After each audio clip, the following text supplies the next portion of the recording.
Welcome to the series Critical Thinking Skills in Science. This is Chapter 4, Building Our Own Philosophy, Session 9. 9 out of 10. We only have 2 more to go. Again, we start with the same quote and the same visual, in that just affirming and reinforcing that my philosophy, my worldview, I admit, is personal, and it is influenced by theory, habit, prejudice, and culture, and that the conclusions that I come to are tentative. The conclusions I come to they're true as I can be and believe, but at the same time knowing that that truth is tainted by my perception and by my thinking processes. And therefore I must rely on the Spirit of truth to be able to lead me to clear truth. And I may not ever see clear truth on this side until I see the Lord Jesus Christ face to face, person to person. My vision is always going to be cloudy, as in a foggy mirror or something. It's just that it's not transparent. It's not real clear, and that's just the way we're built.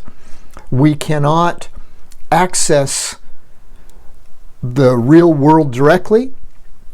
We do not have a direct access to truth. We can say we're biblical, and yet you can drive down the street in any town and you could see several biblical churches that don't agree with each other. And it's kind of like, okay, why is that? Well, that's because there are different perspectives on what is biblical. First, facts do not come to us as objective items seen in the same unambiguous way by all reasonable people. Theory, habit, prejudice, and culture all influence the facts we choose to believe, or the facts we choose to observe, and the way in which we perceive them. We're making our way up the house. We start at the bottom, culture. We stepped up to epistemology, the source of reliable knowledge. We went to metaphysics, the theology, ontology, and general or universal science. Then we went up to epistemology again with its methods, the 3 methods that we're looking at. And then we've gone up to the next level, and that's what this session is on the next level. And what I'm going to say is that in this level, I'm keeping it brief and not giving much content, a whole lot to it, because that is for another session, another chapter on critical thinking. It's just that this one has extended quite a bit, so I'm trying to reduce a little bit about the content, where we're going to go over it much deeper in the other chapters. Logic. What is my logic?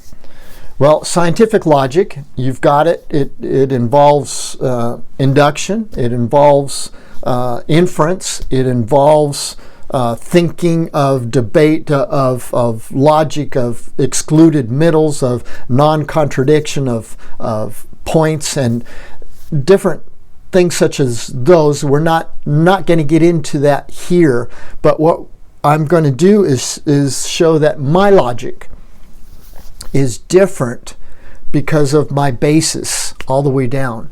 And so here's my logic, but my logic is based on my base, which is 0, Weltbild, which is a cultural perspective, which is the non-Western culture. And then that in turn influences my epistemology as to what I choose as a source and a method and methods to get to reliable knowledge.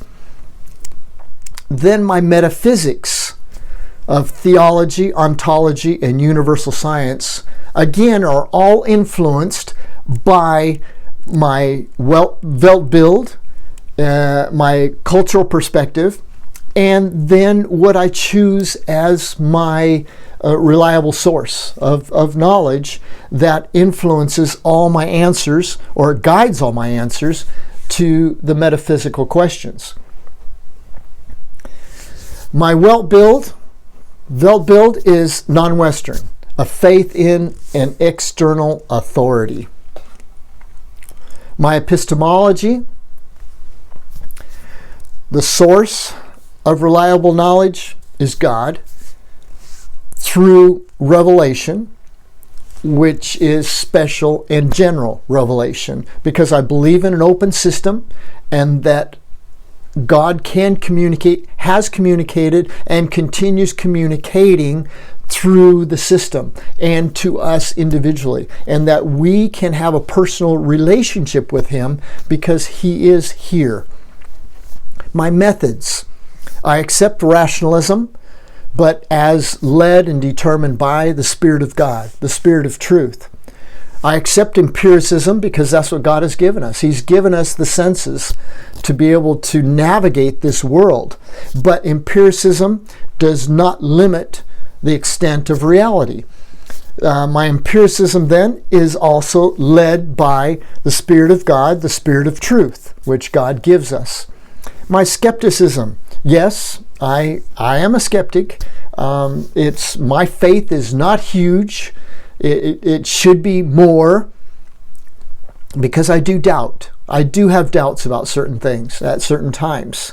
And so I am skeptical about certain things, but my skepticism is overridden by and pulled me through by the Spirit of God and His Spirit of truth. My metaphysics, theology, yes, God exists. My ontology, critical realist. Yes, I believe there is a real world out there and that it exists independently of what I think, or even if I don't think. Universal science. The universal science, the first cause, is known as God, as known by revelation, special and general. Genesis 1:1. In the beginning, God created. So call him prime mover. You can call him the first cause. You can call him He is the beginning.